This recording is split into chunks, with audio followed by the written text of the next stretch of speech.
प्रातःस्मरणीय भगवत्पाद परम पूज्य गुरुदेव के चरणों में और पूजनीय माता जी के चरणों में समर्पण दिन की आज दूसरी प्रातः हम सब भावपूर्वक नमन करते हैं।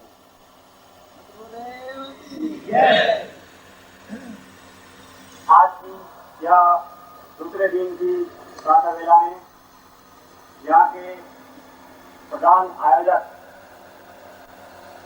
माननीय श्री रविलाल भाई टेलर जो गोंदरा के रहने वाले हैं, उनसे विनती करता हूँ कि पुष्पमाला से भगवत्पाद गुरुदेव का स्वागत करें।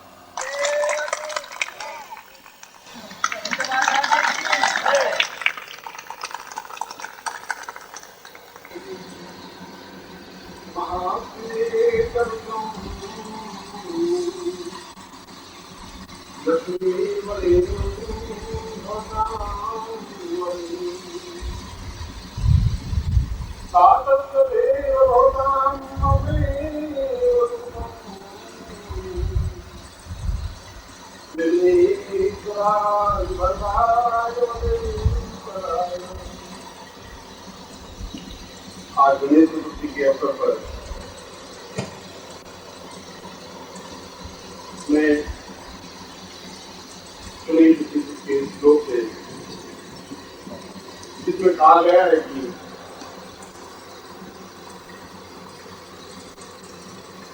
भगवान गणपति लक्ष्मी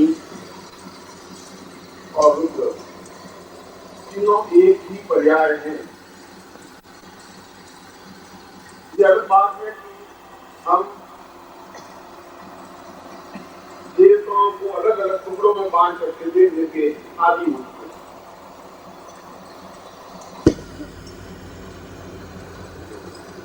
जो हमारे जीवन में सुख देने वाले हैं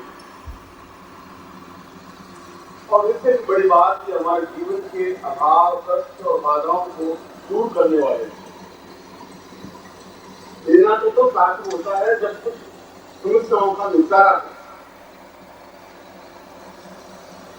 ऐसे भगवान गणपति, लक्ष्मी और रुद्र आप सभी साधकों और श्रोताओं शिष्यों का कल्याण करें। ऐसा ही मैं आपको आशीर्वाद देता हूँ। गुरुदेव की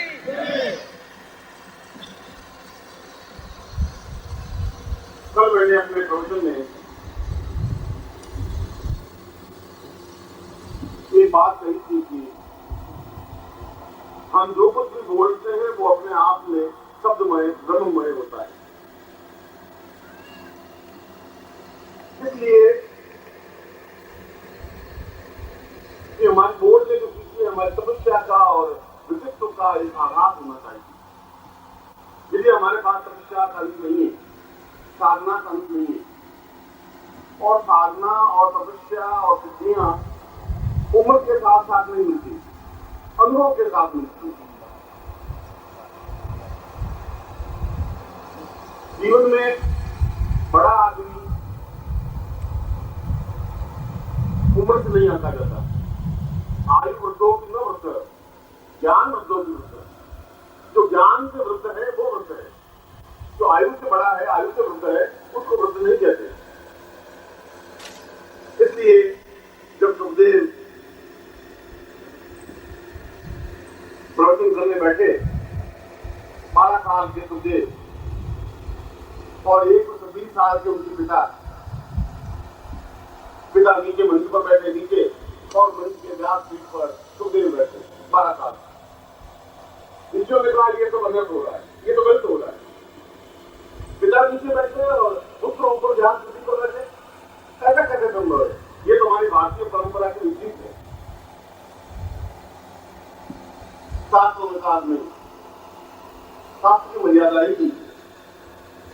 गुरु को और ज्ञान को उम्र से नहीं आंका जाता है, उनके ज्ञान से आंका जाता है। जिससे ही इनके पिता के अनुभव और ज्ञान और साधना और सिद्धियों की अपेक्षा सुखदेव ज्यादा अनुभवी है, ज्यादा ज्ञानवान है और व्यासपीठ के अधिकारी है।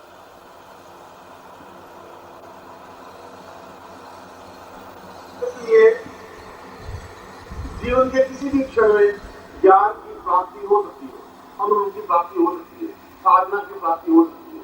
और कल मैंने यही बात कही थी कि साबर मंत्रों के माध्यम से भी और मंत्रों के माध्यम से भी, यदि उस मंत्र के पीछे तपस्या का भाव हो, यदि वो मंत्र बिल्कुल प्रामाणिक हो और वह मंत्र कहीं विकसित से प्राप्त हो, दोनों बातें जरूरी है। एक म्लेच्छ के घर से अन्न मिला हुआ भी अन्न अपने आप में दूषित होता है। एक ब्राह्मण, गरीब निर्धन ब्राह्मण के घर से मिला हुआ अन्न भी अपने आप में पवित्र और दिव्य होता है। रुपया तो एक जैसा ही होता है। कसरी के पास दक्षिणा 5 पर मिलना और गरीब आदमी के पास में 8 आने मिलना, 8 आने ज्यादा मूल्यवान है, ज्यादा महत्वपूर्ण है, क्योंकि उसके पीछे उसकी पवित्रता का भाव है। हम गुरु को किस रूप में आनते हैं, हमारे अंदर कितनी पवित्रता का भाव है, कितनी शुद्धता का भाव है, कितनी चेतना का भाव है, उससे हम उसको आनते हैं। हमारे आंखों की कोई पैमाना नहीं है, कोई बुद्धि नहीं है। बुद्धि के माध्यम से तो आप ज्ञान को आंखें नहीं करते और पूरा जीवन बीत जाएगा। और जब जीवन बीत गया तो फिर जीवन का एक बहुत बड़ा मूल्यवान हिस्सा आपके हाथ में मिल जाएगा। मिलेगा कुछ नहीं, मिलेगा भी कुछ नहीं। और यदि इसी को आप जीवन कह देंगे तो आपकी परिभाषा जीवन की अलग है। प्रत्येक व्यक्ति के जीवन की परिभाषा अलग अलग होती है, सोचने का तरीका अलग अलग होता है, कहने का भाव तो एक ही होता है। जब खुद जो प्रवचन समाप्त कर चुके और समाप्त करने के बाद का अब आगे का ही घंटा आपके लिए बड़ा शुभ है, जाओ और अपना काम करो, सच्ची बात है। और श्रोताओं में परियम बैठा था, उन सुधार की दुख बिल्कुल सही कहता। अब बिल्कुल हिंदी मारने का टाइम बिल्कुल सही आ गया। ये 1 घंटा हमका सिद्धि मिल जाएगी, सफलता मिल जाएगी। तो सीधा गया और शेयर मार्केट में जाकर के बाहर था, मुझे नीचे पर करा करके और आ गया। एक वेश्या भी सुन रही, वेश्या सोचा कि तुमने बिल्कुल सही कहा, क्या जाति घाट मिल जाए, कहा सिद्धि मिल जाएगी, चलो मिल जाएगी। और सीधी कर गई, बीच में रुकी नहीं, गई और ये लोग आप मिली हो, उनका कुछ बड़े जामी मान, कितना बिल्कुल सही प्रामाणिक बात है। एक ज्ञानी बैठा, उन्होंने सोचा कि बिल्कुल सही समय साधना करने का, समाधि लगाने का, और उसमें समाधि में हो। बात तो एक व्यक्ति ने एक ही बात कही थी, समझने के भाव अलग अलग।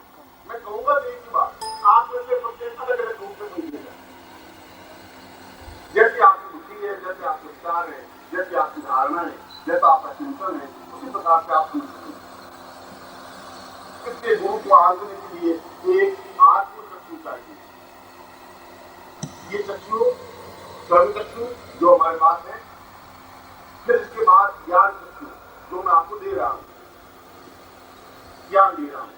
उस ज्ञान चक्षु के माध्यम से दिव्य चक्षु प्राप्त होते हैं। जब आप अंदर का और बाहर का चक्षु देखने का भाव होगा, और दिव्य चक्षु के बाद में आत्म चक्षु जागृत हो सकेंगे, जहां पुण्य जागृत क्रिया होती है, जहां अपने आप में पूर्णता की प्राप्ति होती है, जहां अपने आप में श्रेष्ठता की प्राप्ति होती है। यह तो एक परंपरा है, क्रिया है। इसलिए संपर्क में रहना भी अपने आप में बहुत मूल्यवान बात है। एक जन्नत अगर बिल्कुल सूखी हुई खेजड़े की लकड़ी के संपर्क में आ जाता है, तो खेजड़े की लकड़ी जिसमें कुछ दम नहीं होता, वह भी अपने आप में सुगंधमय हो जाती है, चाहे वो चंदन की जाति से पैदा नहीं की। एक संगति का असर पड़ेगा, प्रभाव पड़ेगा। इसलिए आवश्यक नहीं है कि एक बार में तुम्हें ज्ञान और दिव्य चक्षु या आत्म चक्षु जागृत हो जाए, वो भी सकते हैं। ठोकर लगने की बात है, समझने की बात है, अपने अंदर उतारने की बात है। और इसलिए मैंने कहा कि साधना को इतनी सरल, इतनी सामान्य है, आपने उसको बहुत अनुभव बना रखा है। आपने कहा कि साधना बहुत कठिन होती है, आपने नहीं, आपको जो गुरु मिले उन्होंने उसको अनुभव बना दिया। प्रेम साधना तुम नहीं समझते बच्चे, तुम इन चीजों को नहीं समझते, राम समझते। हम बहुत बड़े योगी हैं, तुम क्या समझो? नहीं तुम सत्य को समझाओ, मैं वो को समझे। हाँ तुम नहीं समझ सकते, अब नहीं समझ सकते हो तो जाए। आजा तुम सेवा करो, लंगोट दो, तभी तुम्हें ले जाएंगे। अब तुम लंगोट 2 साल बीत गए, 5 साल बीत गए, 7 साल बीत गए, मैं महाराज को कुछ आवे मैं 8 हफ्ते और दिन बीत जाए। साधना इतनी कठिन है ही नहीं, साधना तो बहुत सरल है। देवताओं के सामिप्य बनना तो बहुत सरल है, बहुत आसान है। आपका सामिप्य बनना फिर भी कठिन है। किसी मनुष्य को अपना अनुकूल बनाना बहुत कठिन है, डिफिकल्ट है। उनको प्यार भरे शब्दों से बोल करके अपना बना लेना आसान नहीं होता। देवताओं को आसान बनाना, देवताओं को अपना अधीन बनाना तो बहुत सरल है। एक टेक्निक चाहिए, क्रिया चाहिए। अगर आपको कुछ ज्ञान नहीं है तो साल में बैठेंगे तो आप कान का एक्सपीरियंस पकड़ने से बात चलेगी नहीं। एक टेक्निक है, थोड़ी सी टेक्निक है, जो पाँव दोनों कहाँ रखें, जो हाथ कहाँ रखें, आंख कहाँ रखें, बस खत्म। एक सेटिंग है थोड़ा, और सेटिंग करा दिया तो काट मिल जाएगी।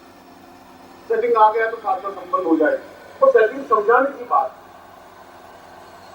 जो इस रास्ते पे चला है, जिसने इस रास्ते का अनुभव किया है,